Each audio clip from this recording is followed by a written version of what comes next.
16 फरमान है उसके, वो उसके गाइडिंग प्रिंसिपल्स हैं।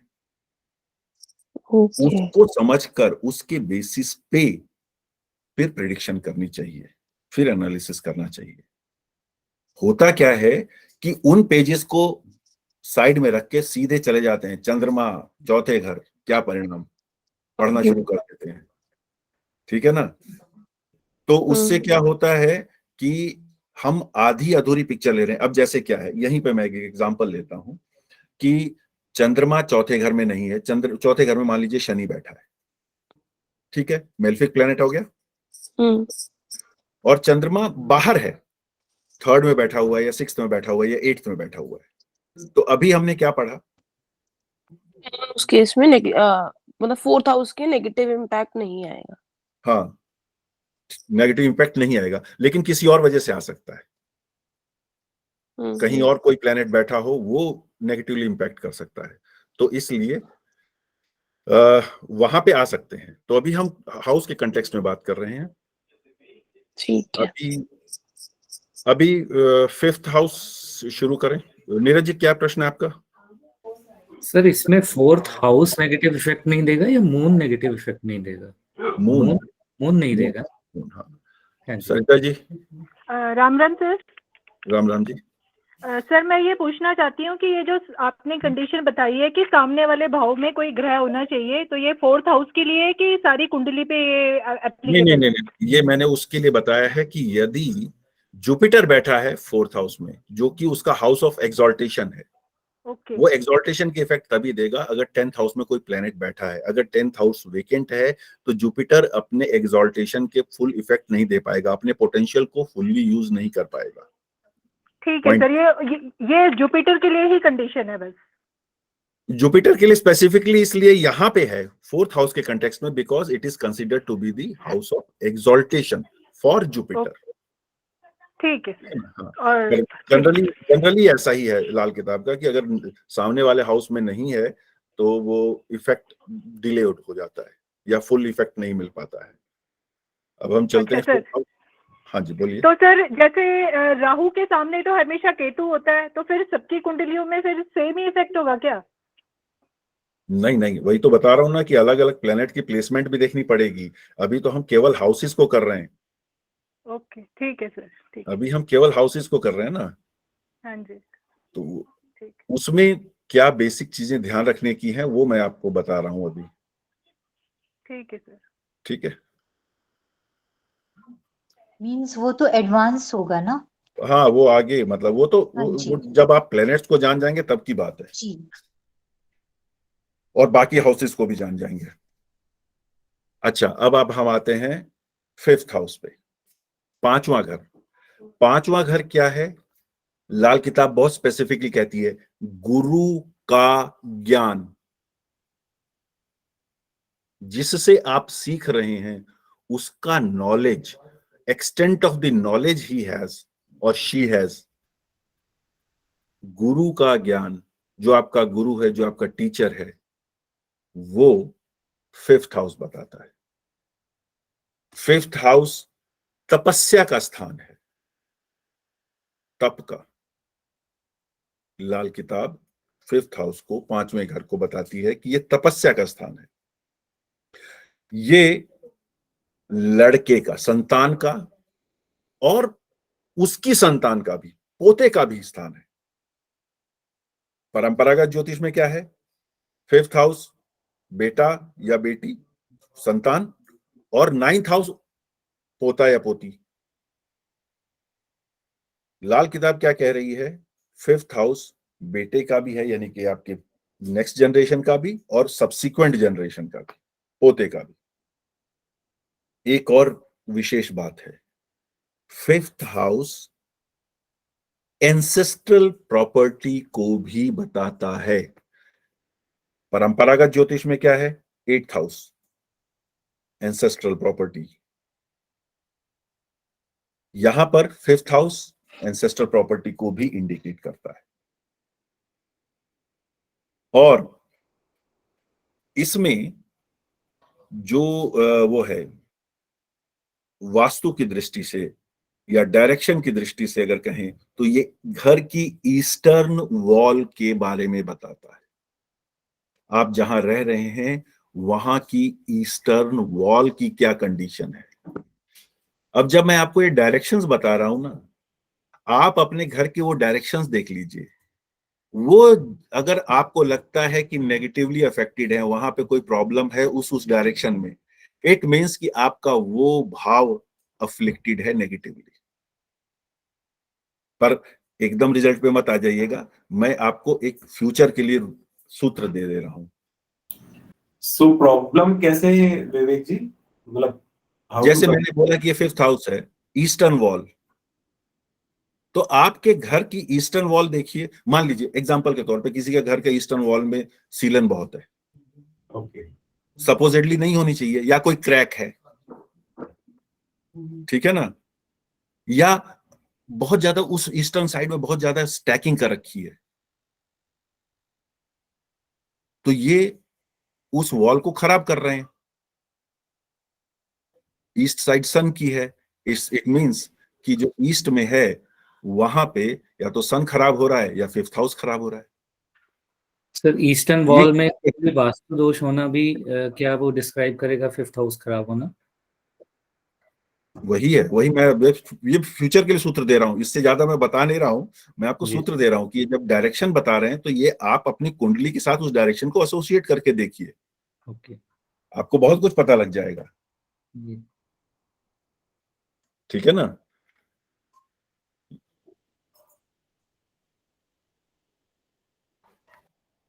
इसका जो प्रिसाइडिंग लॉर्ड है 5वें घर का, प्रिसाइडिंग लॉर्ड कौन है?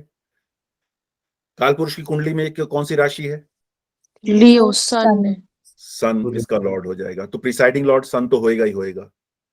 उसके अलावा जुपिटर, तो इसके 2 लॉर्ड प्रिसाइडिंग लॉर्ड माने गए हैं लाल किताब के हिसाब से, सन एंड जुपिटर। और एक विशेष बात है जो नोट कीजिएगा, अगर तीसरे, चौथे और 9वें घर में कष्टदायी ग्रह बैठे हैं, मेलफिक प्लैनेट्स बैठे हैं, तीसरा, चौथा और 9वां, तो 5वें घर के रिजल्ट पर नेगेटिव इंपैक्ट आएगा। If malefic planets are sitting in the 3rd, 4th and or 9th house, they will have a negative impact on the 5th house. ठीक है जी। सर इन तीसरे, चौथे और 9वें में से किसी क्वेश्चन बाद में, जरा मैं एक बार कंप्लीट कर लूं फिर मैं आपसे पूछ लूंगा। आप नोट करके रखिए अपने क्वेश्चन को, ठीक है। और एक चीज और, यही सन और जुपिटर यदि 10th हाउस में बैठे हैं, मैंने क्या बताया, सन और जुपिटर 5th हाउस के प्रिसाइडिंग लॉर्ड हैं, यानी कि स्वामी हैं, उनका एकाधिकार है यहां पर। लेकिन यही सन अगर 10th हाउस में बैठा है या जुपिटर 10th हाउस में बैठा है या सन और जुपिटर दोनों 10th हाउस में बैठे हैं, तो 5th हाउस में कोई भी प्लैनेट बैठा हो, फ्रेंड और एनिमी, 5th हाउस में कोई भी प्लैनेट बैठा हो, चाहे मून बैठा हो जो कि सन का भी फ्रेंड है और जुपिटर का भी फ्रेंड है, उसको भी डिस्ट्रॉय कर देंगे।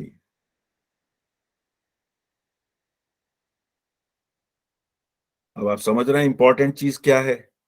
सन and Jupiter are the presiding lords for 5th house, but any or both of these planets, if they are sitting in the 10th house, they will destroy the planet sitting in the 5th house.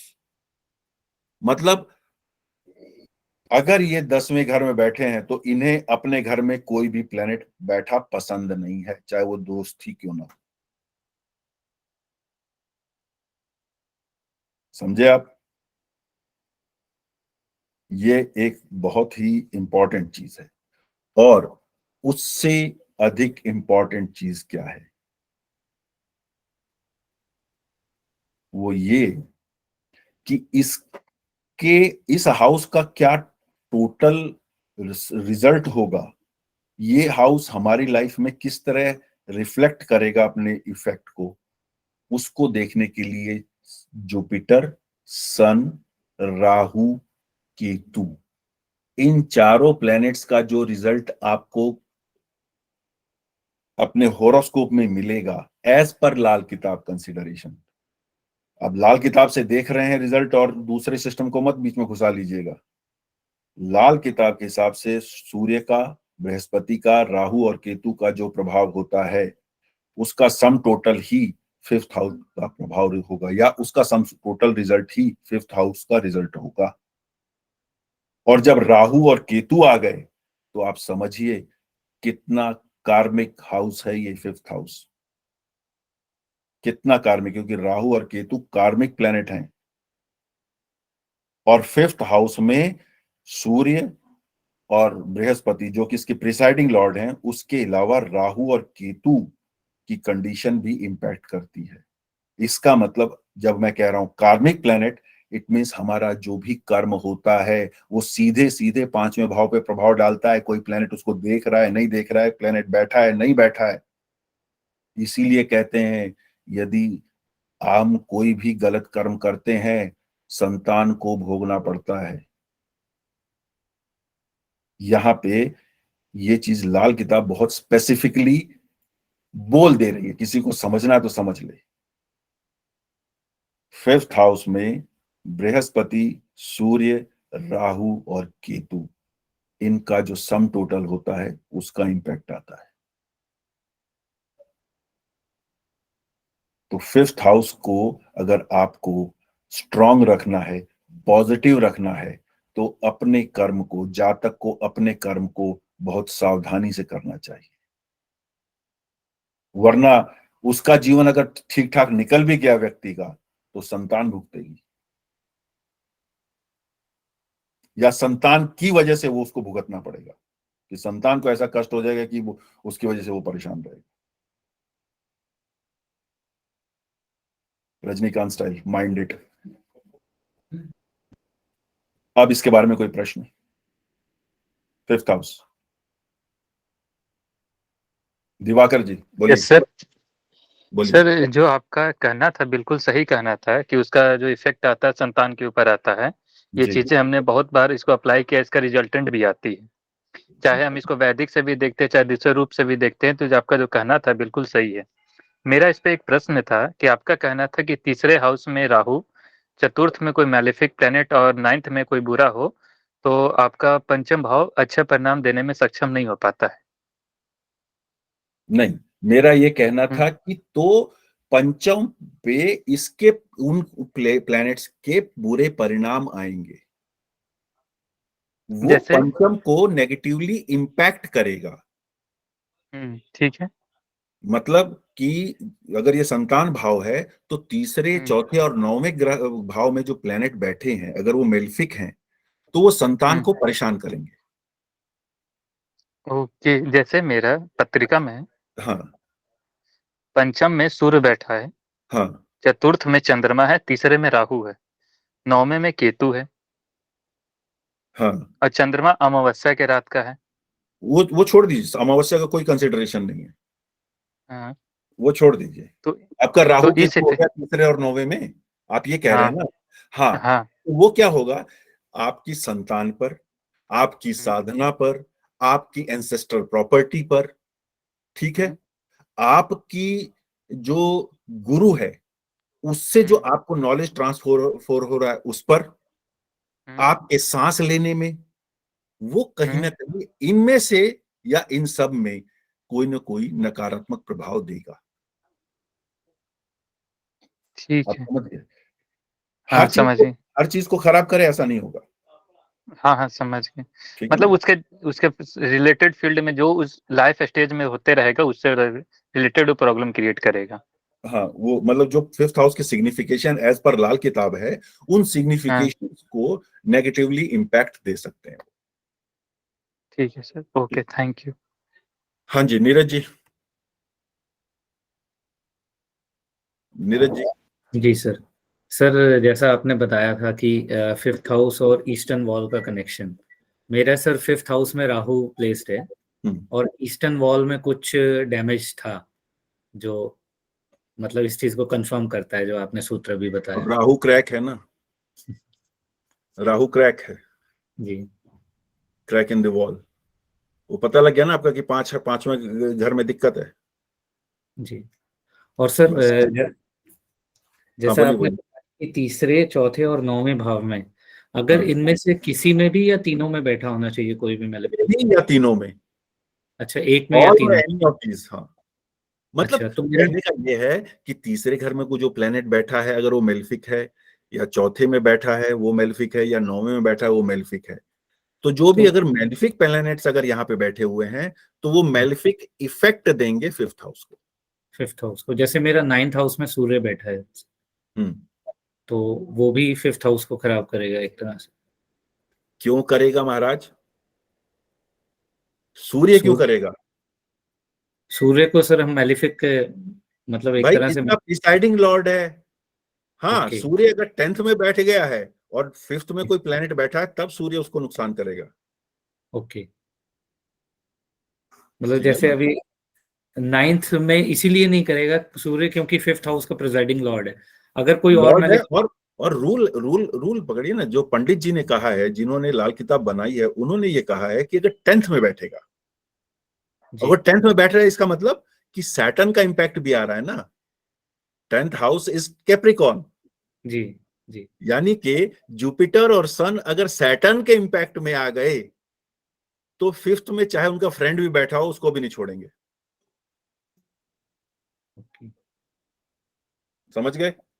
मतलब presiding Lord नहीं होना चाहिए, क्योंकि यहाँ पे आपने third, fourth और ninth house का तो बताया, लेकिन यहाँ इसलिए बच गया फिफ्थ हाउस क्योंकि नाइन्थ हाउस में उसका प्रिजाइडिंग लॉर्ड सन बैठा है। प्रिसाइडिंग ऑर्डर वो क्रूर नहीं माना जाएगा ना, क्योंकि वहां का मालिक है जी वो अपने घर को नुकसान नहीं पहुंचा रहा है। अगर वो ठीक। 10th में भी बैठे हैं तो वहां बैठे प्लेनेट को नुकसान पहुंचाएंगे। ओके तो अगर वहां पे एग्जाम्पल के तौर पर मून पड़ा है, जी जुपिटर एंड और sun are sitting in Capricorn, that is 10th house, और 5th में मून है, तो मदर या मदरली सिग्निफिकेशंस को नेगेटिव इंपैक्ट मिलेगा। आप समझ गए? घर में दूध की कमी हो सकती है, दूध जल जाता होगा, दूध पीने को नहीं मिलता होगा, एग्जाम्पल के तौर पे कह रहा हूं, क्योंकि मून इज मिल्क जैसे, ऑल्सो। जी जैसे टेंथ हाउस में मेरा सैटर्न है, हाँ। प्लेस्ड है, हम्म। तो उसका इफेक्ट आएगा अगर सन और Saturn- जुपिटर नहीं नहीं, अगर सन और जुपिटर वहां बैठे हैं 10th में तब आएगा। अब आए। जी हाँ जी, रमेश जी। जी नमस्कार सर। नमस्कार जी। सर ये जो चौथे भाव में सर जो केतु और शनि, इसकी जो, और 10वें भाव में चंद्र और राहु, सर इसका कैसा कनेक्शन होगा? नहीं देखिए, प्रिडिक्शन नहीं है कर रहा हूं मैं, यहाँ पे मैं हाउस स्पेसिफिक बता रहा हूं। आप तो पूछिए। सर यही बताइए आप, चौथे भाव में जो केतु शनि, इसको बता दीजिए आप। चौथे भाव में केतु शनि? जी, ये कैसा माना जाएगा? नहीं देखिए, मैं वो नहीं कर रहा हूं अभी, क्योंकि जी अगर मैंने आपका प्रश्न ले लिया तो फिर सबके प्रश्न आ जाएंगे और उतना समय नहीं है हमारे पास। अगर कोई ऐसे प्रश्न है, अगर संभव हुआ तो मैं एक अलग से क्लास ले लूंगा, ठीक है ना, वहां पे कर लेंगे, लेकिन अभी यहाँ के लिए मैं क्षमा चाहूंगा। वो मैं प्रिडिक्शन नहीं कर रहा हूं इस समय, क्योंकि वो फिर वो विषय बहुत लंबा हो जाएगा, क्लास बहुत लंबी हो जाएगी, और ये अनंत विषय है। क्योंकि ये उत्सुकताएं, मैं समझ रहा हूं कि आपकी जिज्ञासाएं हर एक की होंगी कि मेरा ये उत्तर मिल जाए, पर यह समझाने के लिए है, मैं यहाँ पे कोई प्रिडिक्शन नहीं दे रहा हूं। एकता जी।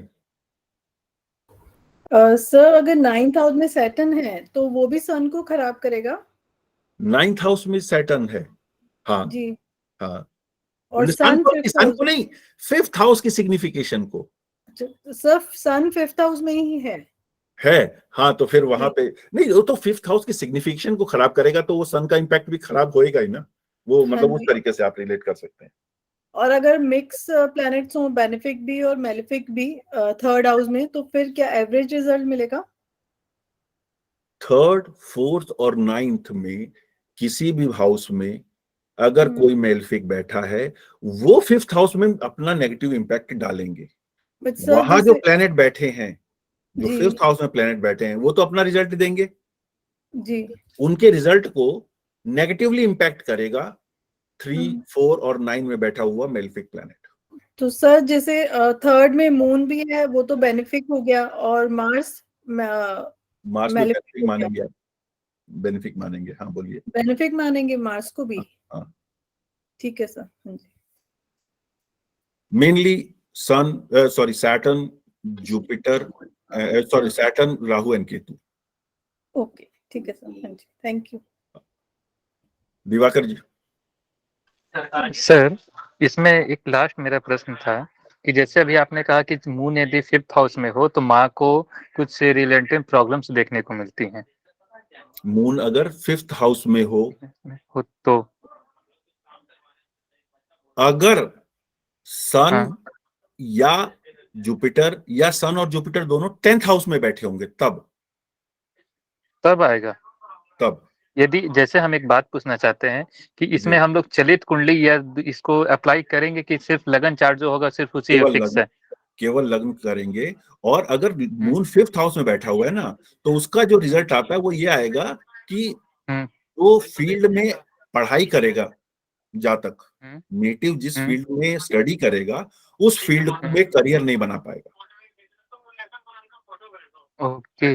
जैसे सर ऐसा आपने कुछ हमसे करियर थोड़ा नहीं। देर, ठीक है, जैसे आपने थोड़ा देर हमसे पहले पूछा था कि आप पैसा जमा कर पाते हैं कि नहीं।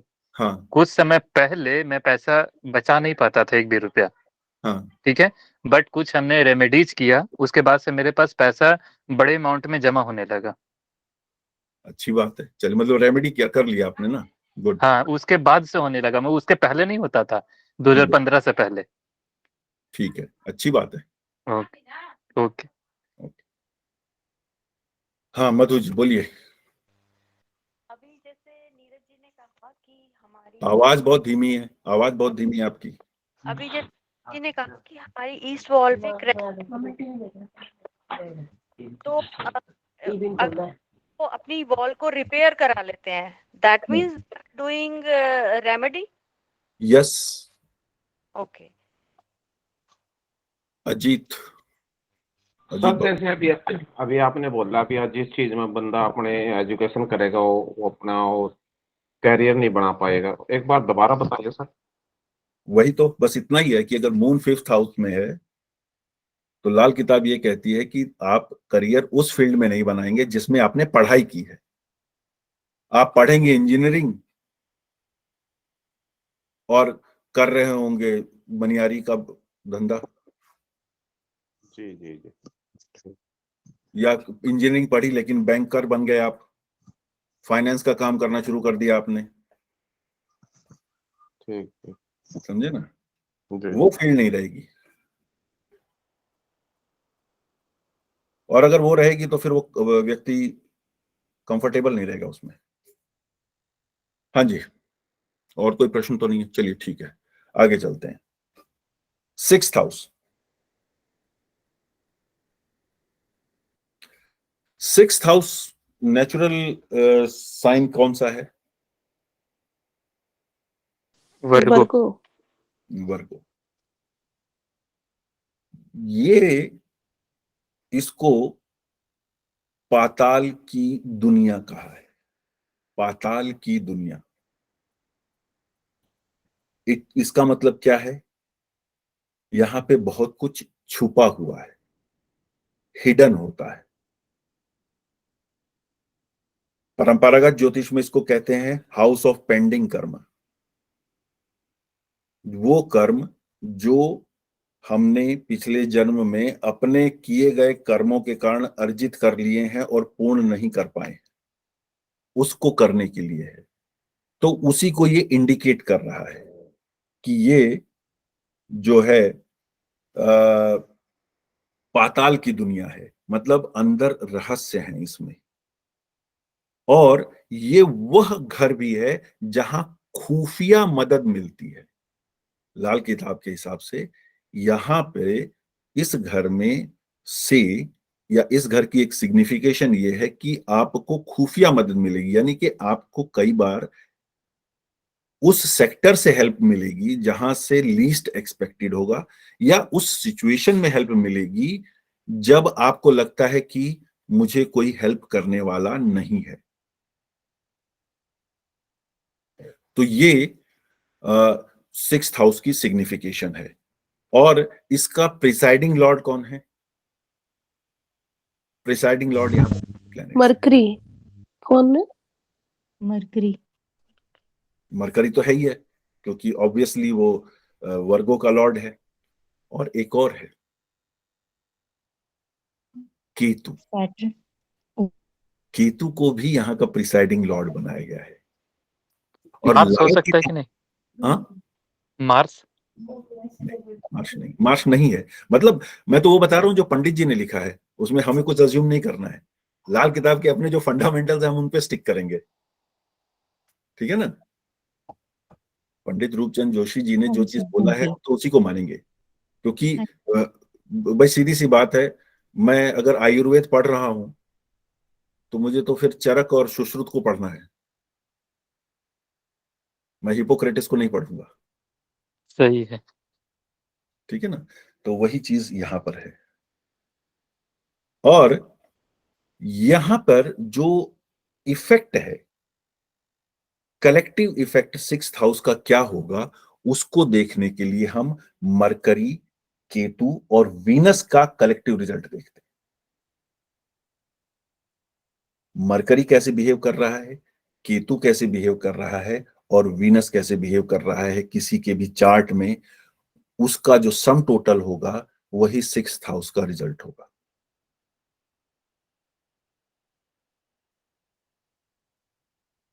और परंपरागत ज्योतिष में जो ट्रेवल है,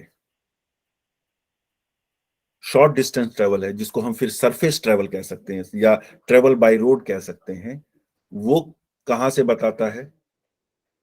3rd हाउस। लेकिन लाल किताब में 6th हाउस है, surface travels.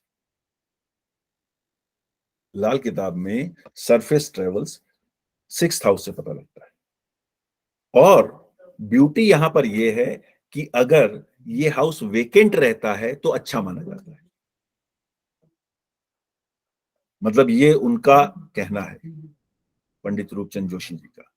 If it is sixth house is vacant, it is considered good. अब यहां पर जो प्रिसाइडिंग लॉर्ड बना दिए हैं बुध और केतु, तो बुध तो एग्जॉल्टेड होता है वर्गों में, ये हम सबको पता है, वो परंपरागत ज्योतिष का फंडामेंटल है। सेम केतु यहां पे लाल किताब के हिसाब से केतु का एग्जॉल्टेशन कहां पे है? लाल किताब के हिसाब से केतु का एग्जॉल्टेशन पाइसिस में है, और राहु का एग्जॉल्टेशन वर्गों में है, वर्ग। क्योंकि आमने सामने होते हैं। लेकिन अब यहां पे प्रिसाइडिंग लॉर्ड केतु को बना दिया है, तो यानी कि अगर यहां पे बुध बैठा है अकेले, अगर बुध अकेले बैठा है तो वो एग्जॉल्टेड है, it will confer good results to the house. If Ketu is sitting all alone in this 6th house, छठे घर में अकेला बैठा है, it will confirm confer bad results, negative impact to the 6th house। और अगर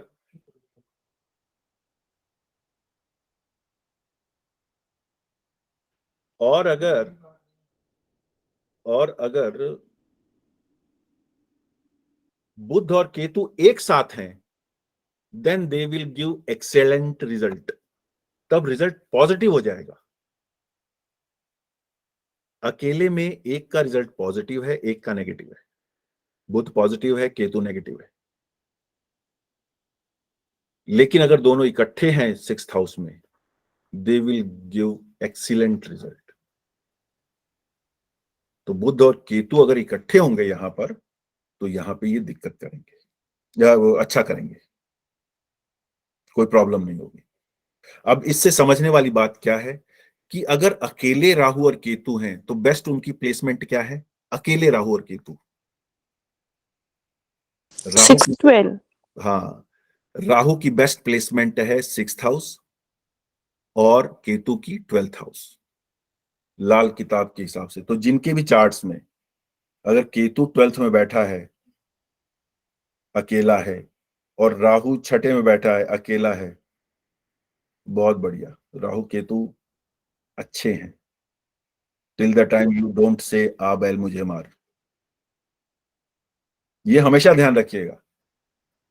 कोई भी प्लैनेट, ये तो मतलब कार्मिक प्लैनेट है इसलिए वो डेंजरस और हो जाते हैं, पर कोई भी प्लैनेट अगर एग्जॉल्टेड भी है और आप उसकी सिग्निफिकेशंस का मिस यूज करने लगे, उसको नेगेटिवली यूज करने लगे, तो वो छोड़ेगा नहीं।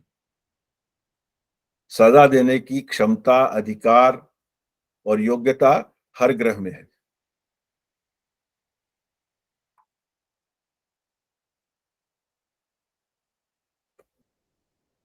अब ये डायरेक्शन के लिए नॉर्दर्न वॉल को बताता है। 6th house tells about the northern wall. 4th house north direction को बता रहा था, ये नॉर्दर्न वॉल को स्पेसिफिकली बता रहा है।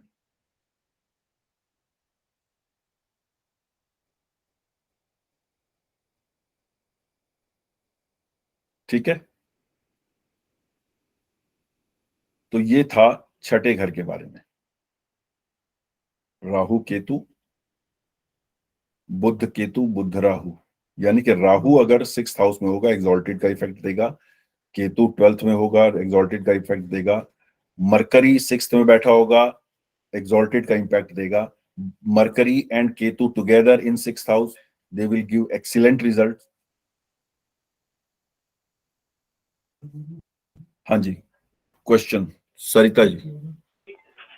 सर आपने बताया कि अगर 6th हाउस में बुध और केतु एक साथ होंगे तो एक्सीलेंट रिजल्ट मिलते हैं। तो सर ये एक्सीलेंट रिजल्ट किस सेंस में, खुफिया मदद जो आप बता रहे थे वो उस सेंस में या कुछ 6th और? हाउस के जो भी सिग्निफिकेशन होंगे।